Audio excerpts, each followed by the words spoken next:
John Kennedy Jr. said, I met a lot of great men, and all those great men I met, they were no good men.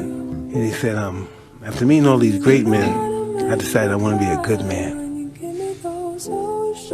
And that's what I said. I said, I want to be a good man. People told me I was great for a long time. You know, as I got older, it didn't mean anything to me. And then I realized that being a good man is, you know, it's worth more than being a great man. Wow. All great men are not good men. But most good men could become great men. Yeah, that's true. You should always be around people that are kind and people that are generous, because you know that feeling you get when you go, God damn, what a fucking great guy. I want to be a great guy.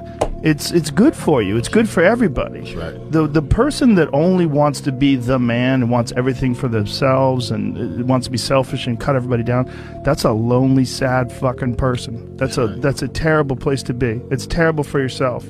It's a selfish thing to be kind. It's a selfish thing to be generous. It's great for you. It's great for everyone else too, though. It's like there's a selfishness in it, because like I genuinely love the feeling when I can help people. I genuinely love the feeling of whether it's helping people express themselves on a podcast, or elevate a comedian's career, or just help someone out that I know needs some help. It's a great feeling. Saying men should be dangerous. By dangerous, that implies I should be ready to threaten someone, to hurt somebody. No, you should be capable of it. But that doesn't mean you should use it. There's nothing to you otherwise. Like if you're not a formidable force, there's no morality in your self-control.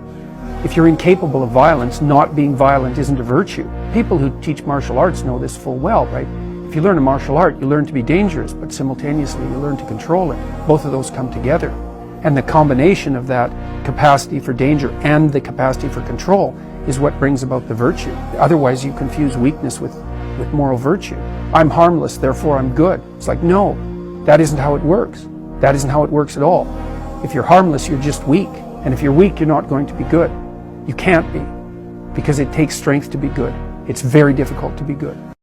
The definition of greatness is to inspire the people next to you. I think that's what greatness is, or should be. It's not something that lives and dies with one person. It's how can you inspire a person to then in turn inspire another person, that then inspires another person.